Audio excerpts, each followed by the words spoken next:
Maayong buntag, everyone in the Philippines. Magandang umaga, Pilipinas. Good evening in California. Welcome to my live podcast here in my YouTube channel.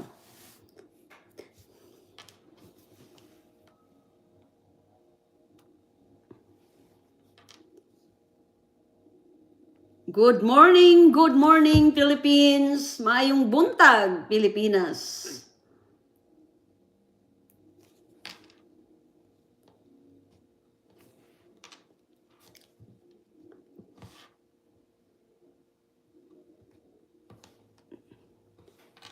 Good morning. Hi to, shout out to Mama San. Mama San, kay always mga na siya una, no? Di ba, Mama San? Oh, good morning to Cecil Vidra. Thank you. Thank you for joining with me. And yeah, for a couple of days now, wala ko nag-live because I am very, very sad. So what will I do? I cannot control my feelings. Right? Right, Mama San? You know, if you are in sadness, you cannot control your feelings. Same what I feel. You know, it's hard to describe the feelings, but sometimes no, I miss my husband, so that's why I'm very, very sad for a couple of days. But at least now I'm a little bit okay. After I went to cemetery, no, every time na mag-adto ko cemetery, at least no, less ang akong feelings, akong sadness. Yeah. It's really, it's very helpful to me kung mag-visit ko sa cemetery. I talk to my husband, no? I'm sure he heard me. Bisan wala siya, pero I'm sure naminaw ra na siya sa kuha. Right?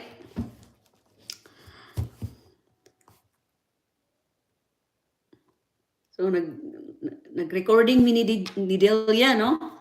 Ang uban, I shut out, pero because we recorded 2 songs today, so I shut out Cecil Vidra, no? In my first songs, but I will only post 1 songs, or you know. Please, if I shut out you, please likes and share my videos. Okay, it helps me, no, to have lots of subscribers in my YouTube. So Mama San, thank you, no. Always gina Mama San i-share yang akong videos, no. Thank you. So I will message Heidi. Where is maybe no, it's okay, no, if they don't uban di maka-appear, no, it's fine. I hope no maminaw gyapon sila, no, kung bisag wala sila nag-attend ng live. Hi to Lisel Pagwalan in Malaysia. And let's start our topic, no, so that we can finish early. Right? Right, Mama San and Cecil Vidra, no?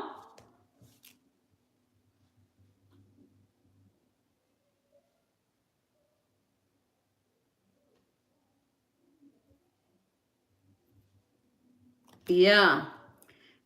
Oh, good morning to Evelyn Antique. Yeah, I shout out Evelyn Antique, no, sa akong kanta today.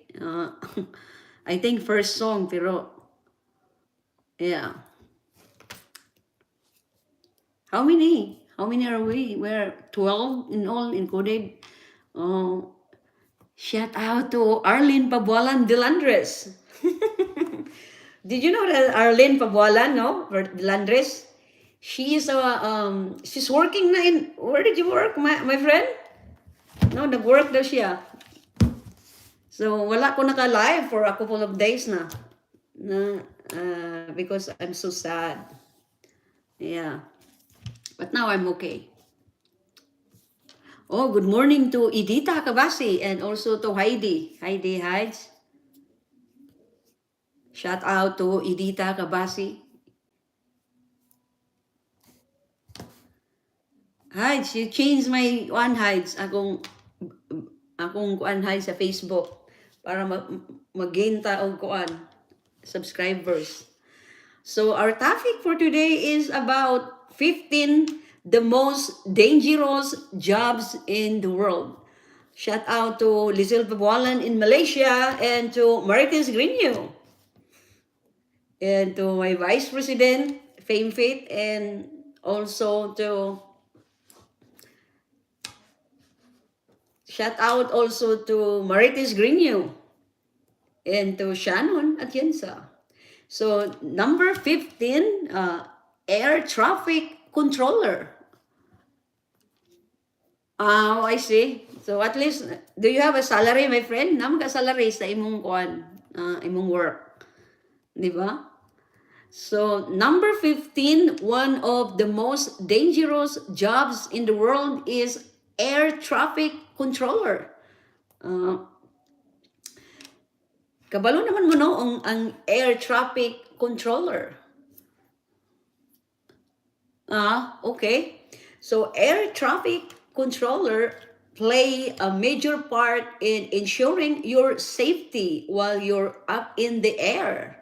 So kanang gasakay kag plane ba mao na sila manay sila yung mga air traffic controller kay up in the air man. So the guide and advise pilots. So kanang traffic controller sila ang advise pilots nga there's lots of clouds, no? Ang magsakay kag plane na ay tawagan na nga turbulence tawag.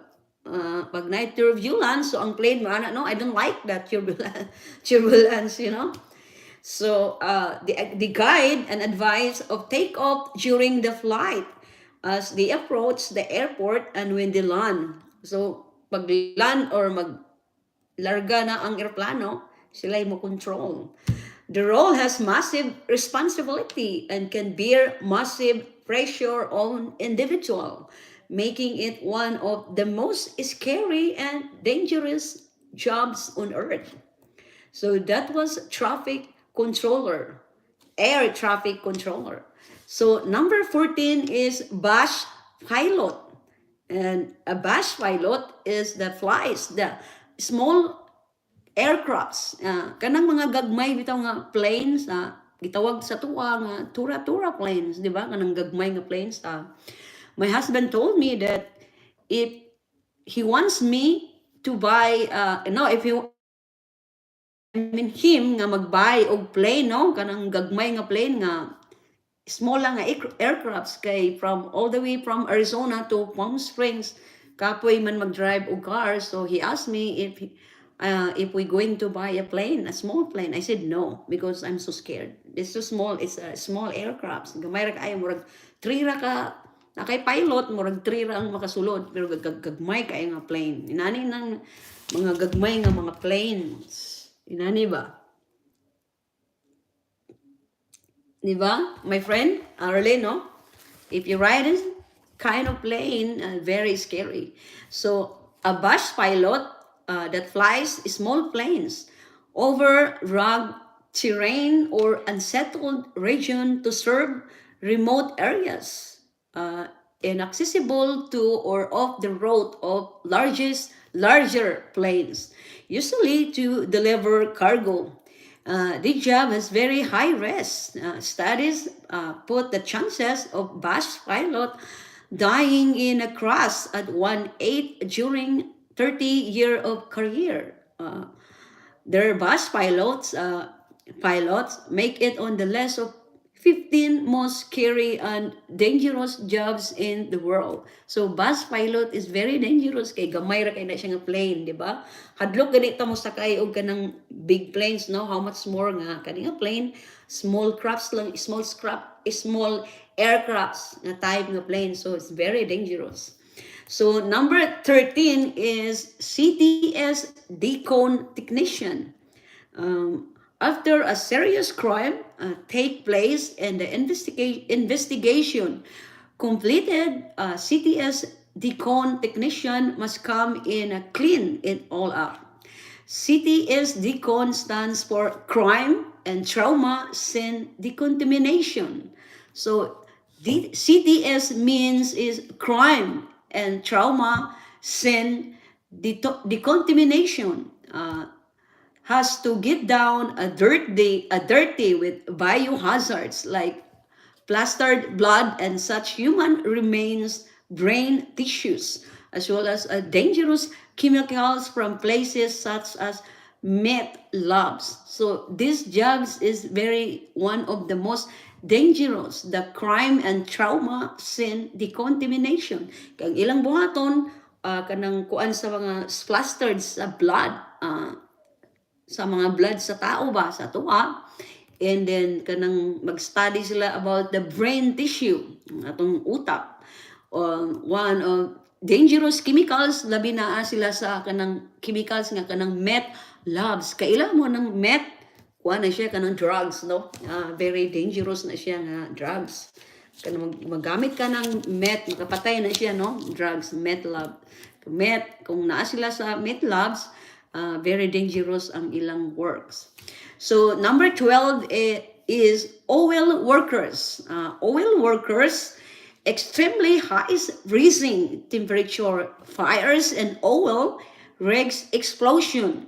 Top the list of dangers facing an oil worker on a daily basis. So oil workers, no, mo ni ilang mga works, na mo ni sila. Na di ba na sila sa ocean, no? Muni ilang mga works, na sila sa mao nga one of the most dangerous jobs in the world. High risk ang ilang mga trabaho. Yeah. So number 11 is electrician. So we already know ang electrician, very dangerous kay makurintihan ka, especially kung if you touch wrong wires or something, no, na kay matouch. So that's why one of the most dangerous jobs, electrician.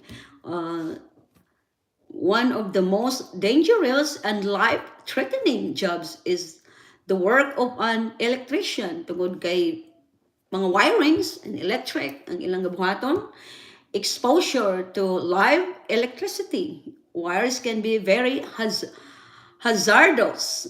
Electrician need to work on circuit assemblies. No, kanang mga wire, mga circuits gani, no? Ilang kuanon ang mga sa electrician. Overhead, electricity, wires, and cable harness. There is the danger of severe injury and in some cases of death due to electrocution, heights, fires, carbon monoxide, poisoning, electric shock, and even explosions in some cases. So electrician is very dangerous job, no? One of the most dangerous jobs in the world. Tugod kay ang ilang work ay electric. Especially no kanang magsaka bitaw ka sa post or poste. Gatuliro nila na ang mga poste kung something happen, di ba? So that's the reason why it's one of the most dangerous jobs. And number 10 is transmission tower worker. Naingunani, no? Nga ng mga transmission, kanang mga towers sa electric. Diba? In the Philippines, we can see a lot of tower, no? Mga towers sa electric or sa cell phone or whatever, as long as towers, no? Working on a high altitude transmission towers. Sometimes, excuse me, many hundreds of feet in the air. Most of the time, workers are free climb up the towers, so one wrong move could be fatal. This is not for the faint of heart. So according to this job, no, isa ka one move lang nimo kung ma-electrican ka atong mga towers kay pila na siya ka volt nga electric or kuryente. One move lang, pag matamaan ka dito, you will be dead, you know. So that was number 10, transmission tower worker. So number 9 is cryonics technician. This one is dangerous, you know. Only a small number of people working as cryonics technician today, but doesn't make a job any less creepy. Cryonics involves attempting to preserve people who are legally dead at very low temperatures so that they can be revived the future with medical advancements, preserving dead bodies and freezing temperatures. All daily makes in cryonics technician are very scary profession. So ang katong mga dead body, no? Ila na mo ni siya ang type nga job or work ang ilang estudyuhan na ni kay kanang mga dead bodies nga mga dead nga mga patay, so it's very dangerous. So number 8 is miner. We know already what is miner, no? Kanang nasa underneath sa yuta o mga miner kay mangita sila og gold, di ba? And many people already died, no, because of miners kanang job. So miners spend long hours underground, confined to small spaces and working in extremely darkness. It is very, very dangerous and scary job and comes with a very big rest, no? Kay ang ilang buhaton ito na sila dito sa ilawom, maghimo sila og murag cave, then mangita man sila og mga gold. Then that's why very risky tungod kay imagine, no, pag na dito sa taas na mahugmo dito, so mahugmo din ang underneath dito sa katong mga dagan na hitabo, no, di ba, bag-ulang, no, sa murag sa Japan ba to or China, mga miners, no. So number 7 is construction worker. Construction worker, one of the most dangerous. I was surprised. It depends siguro, no, sa mag-construct. Oh yeah, kanang mag-construct ka sa building, di ba? Mga tag-as kay nga mga buildings, no? Very risky. Kay imagine, no, maghimo sila buildings, how many floors nga ilang buhaton. So it's very risky. Construction workers face dangers such as falls. O muna againgon nimo nga againgon nga habog kaayo or very high. Then very risky kay mahulog sila tungod kay taas kay nga building nga ilang gihimuon. Or electrocution, frequent exposure to loud noise, breathing, and hazardous substances that damage their lungs, you know. Hi. Oh, hi, good morning. Good morning to you.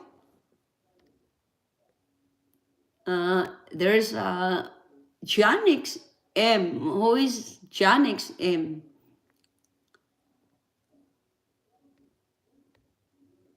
Good morning to you, Janix M.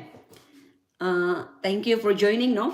I'm talking about the most dangerous jobs in the world. That was the kung construction ka, usually, no, masakit ka og lungs. Usually you're because you know why, kanang mga abog or init kayo, di ba? Si Arthur, no, akong brother-in-law, go-work siya construction. That's the reason why some of them, no, magkasakit og lungs tungod kay init kaayo, maghimo sila building to taas. Very risky ang ilang kabuhaton, you know. That's the reason why nga one of the most dangerous job in the world. Yeah. So next week, Heights, right? What is today in the Philippines? 30th in the Philippines. So we're going to have a raffle draw, you know. And I was thinking, Heights, no, something that or in Facebook to share whoever the highest score of from YouTube, from Facebook.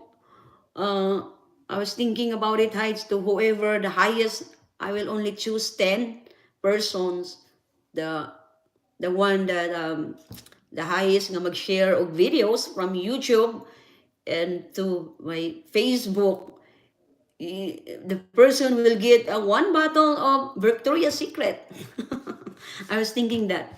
But, those people na katong na mga listing ng mga na-name sa kuha, you can share my videos also. You can also help me to do that, no?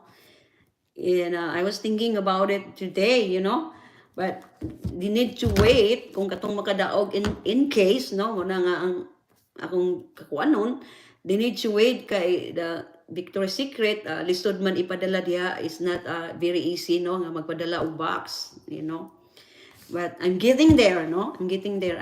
Today I received a lot of maybe 20 bottles of Victoria's Secrets, no? Akong gibahay.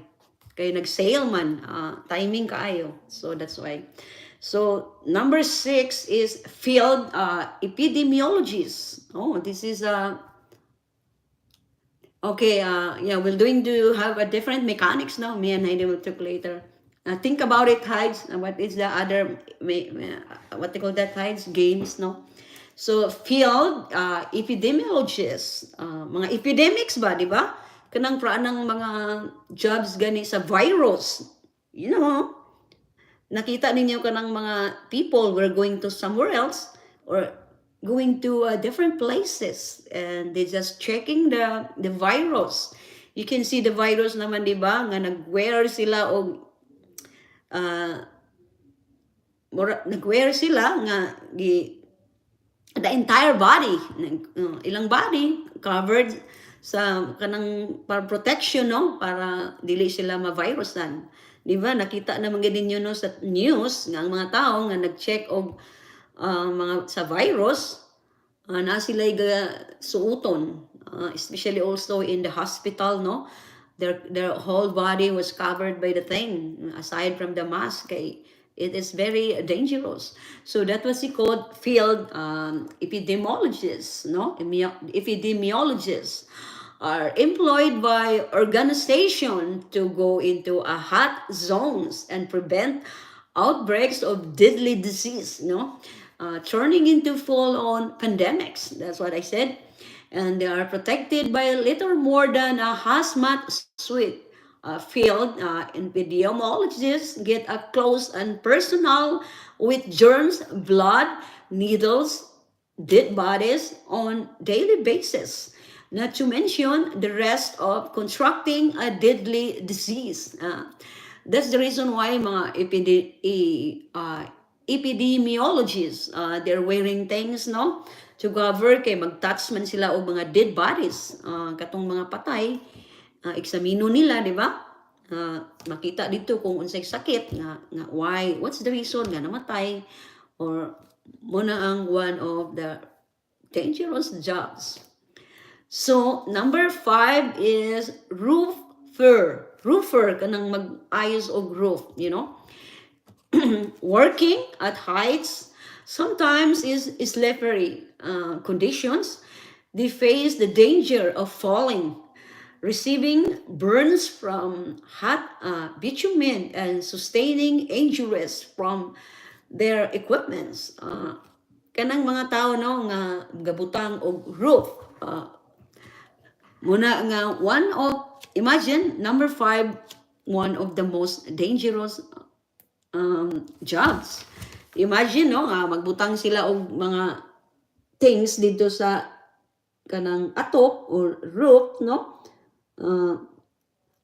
Pag may slide sila, di ba, may slide or matumban nila ilang mga gamit or they were steep in their things while in the middle of over there on the roof, no? It's very dangerous. Possible nga mahulog sila or they're going to fall, So number 4 is a stunt pilot. Stunt pilot, no, kanang sakay og plane, like especially nga sila ang mga pilot nga mag-shooting, kanang shooting bitaw sa mga artista, no, or shooting gamit og planes like that. So they call them stunt pilot or stunt actors or actress. Maoy especially kanang mga showbiz stars nga na sila stuntmen, no, nga Good morning to Asian Francisco, no? I hope you will review my video, no? So stunt pilot, no? Kanang mga artista no dili sila gahimo ang mga stunt na sila mga stuntman or stuntmen nga maoy mohimo sa ilang kanang dangerous nga mga stunt or kanang mga action stuff type nga movies, no? So they're hiring they're the double, or they call it double people na may maghimo na. If you remember si katong famous nga, hi my friend, you can review my video, no? Lisel Pabualan, good morning to you. And especially the stuntman, it's very dangerous because kanang mga tumbling or kanang naay mga magamit sila og what you call that, or action or something like kanang magyera or kanang mga inganana, di ba? So number four is stunt pilot.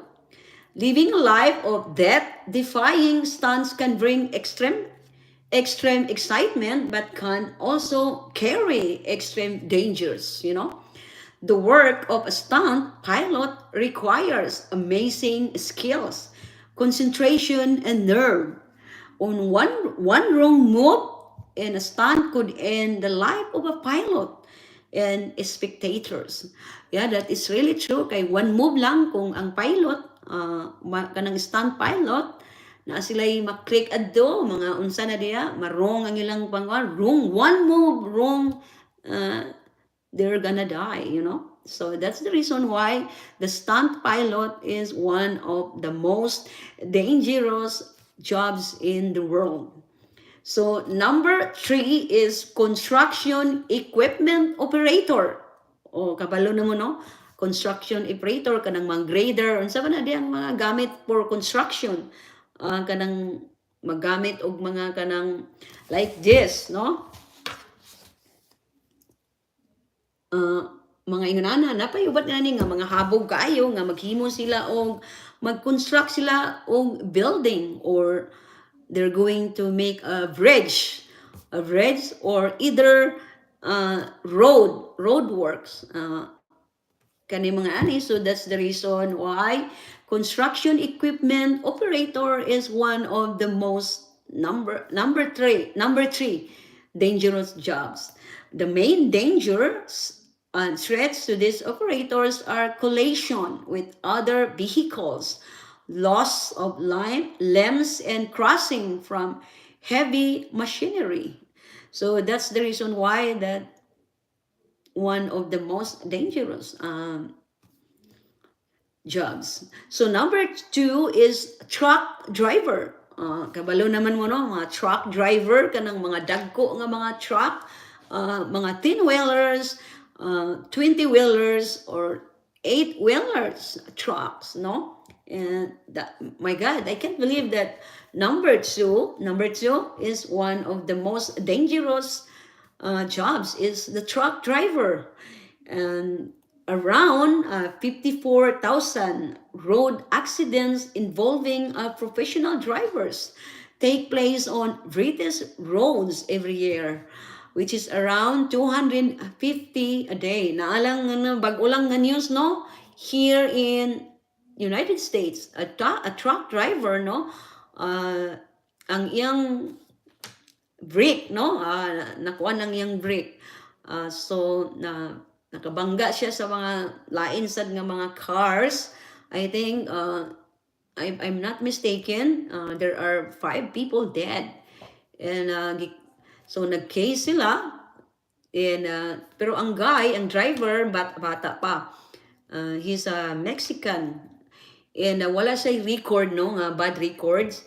Pero ang iyang sa judge gitagaan siya og I think if 150 years. Pero nagrally ang mga tao dire sa Amerika because why is 150, and wala man niya gimin, no, nga mabanggaan to katong mga victims tungod kay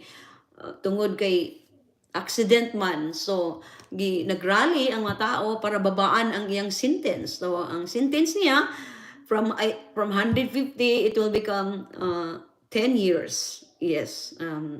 Everybody know dagan kay nasuko adto kay why man nga gikuanan siya og 150 nga wala man gituyo niya.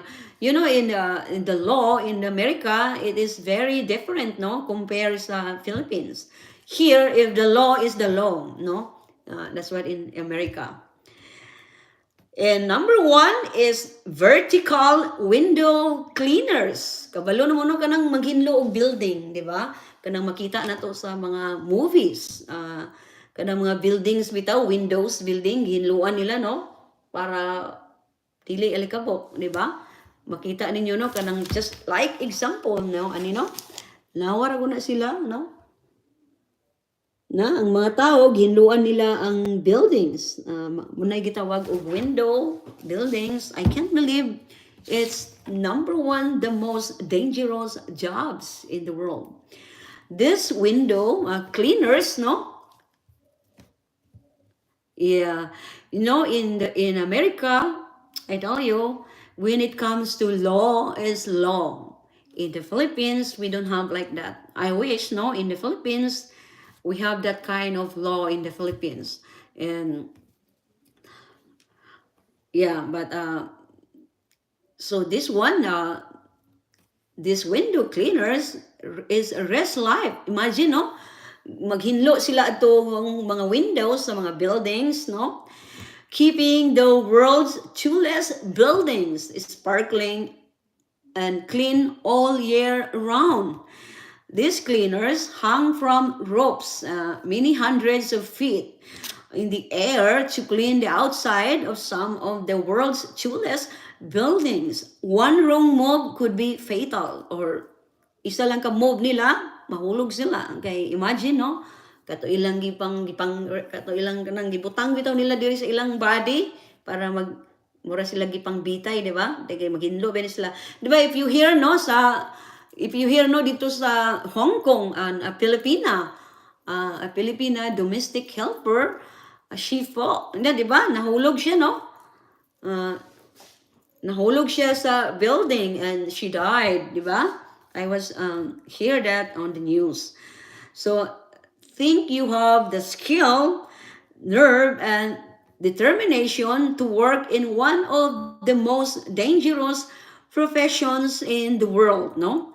Then that's the one that, yeah. So the window cleaners is, my gosh, one of the most dangerous jobs in the world. Kaya imagine if they're cleaning the buildings, especially, no, katong mga buildings nga very tall, no, katong mga tag-as kay mga buildings like, let's say, 54 floors, 74 floors, how many floors the buildings nga ilang gahinluan, no, ang katong mga windows. And then it's very, very dangerous kay one move lang, it's fatal.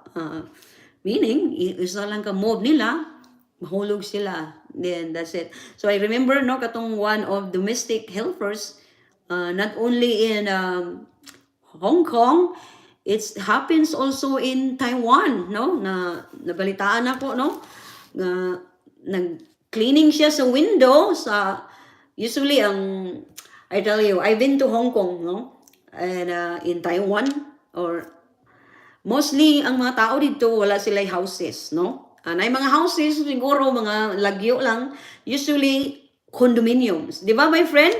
So I will ask Lisel Pabualan, did you live a house, like a real house, my friend? Or you live an apartment or condominium? Because usually, no, in Hong Kong, ang mga tao dito, nagpuyo lang sila og apartment nga mga high nga mga apartment or condominium. That's why in Hong Kong, they don't have earthquake. So that's the reason why nga mga tulis ang ilang building. So, a small house, but a real house, my friend, or an apartment type? Because there's so many different kinds of, or a condo. There's condo nga, very short lang siya na, dili kay taas ang condo. Nasa condo nga, how many floors, di ba? Just like in the Philippines, we have high condos. So, usually, no, in mga ingonana, sa mga tao sa Hong Kong, no, katong na mga houses, not in the city, unless if you're very rich, no? Nakita ako, usually, magpuyo sila og kanang mga condominiums, nga taas kay nga buildings.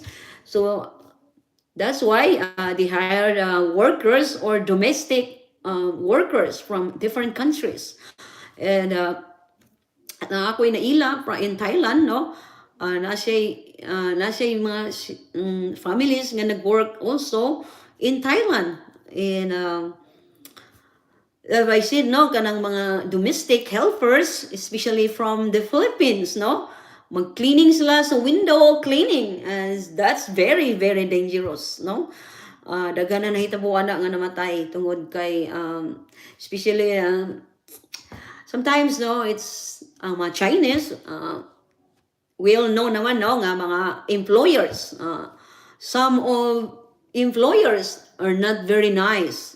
Some of employers, they don't treat well ang mga domestic helpers, not only from the Philippines but different kinds of countries, no? They don't treat them well or like a family, no? In also in what you call that, in Saudi Arabia or in the in that area, di ba? Dili nila i-treated, no? Yes, so that's why, no, in Bangkok na sila condominium also, pero usually dito wala sila yung mga may mag-cleaning nila na kasagara sila na mga family nga nagpuyo, pero not like in Hong Kong katong mga maka-afford nga makakuha og domestic workers. And especially if you are in what you call that, na ang mga employers, no? Daghan kay mga employers nga they don't treated well ang ilang mga employees. Yeah. That's the reason why I'm sure na experience na ina na, no? I'm not sure, no, kay Lisel Pabualan kung naka-experience ba siya sa iyang employers sa una. If the employers treated her well, no? Kay kasagara mga employers not very nice to their employees. Me, I treated my employees with respect and kindness, no? I'm very different. I'm not very strict. Pero me, if enough is enough, enough is enough, you know? Yeah, so in especially in the sometime also in Muslim countries, no? In the Middle East, di ba? We heard about it na daghan kayo nga mga Pilipina or mga domestics nga gipang rape, no, sa ilang mga employers, and muambak sila sa building tungod kay para dili sila maikuan silang mga employee or ilang amo, no? It's so sad nga inana, but domestic very very what you call that, hard work because they're away from their families. That's why. So everyone, no, I hope that you learn our topics today, no? And thank you very much for joining with me, no, for today's topics. And I hope that see you again next time, no? And regarding the gardening notes, ako mga ipadala, no, I'm getting there. Yeah, and very slow because some of them I ordered online, then wala pa nag-abot. So be patient, mga friends, no? And thank you very much for joining with me. And please take care and God bless you, everyone. I love you all. Thank you. And thank you very much, Arlene Berlandres and Lisel Pabualan, Cecil Vidra, Ijen Francisco, to Edita Cabasi, to Heidi, and to Evelyn and TK, Cecil Vidra, Edita, Ijen, thank you, and then Yannex, I really don't know who's Yannex, no, hi, and see you next time, no, thank you very much, and wait for my videos, some of them I shut out, some of them I forgot. Thank you and goodbye, my friends, thank you.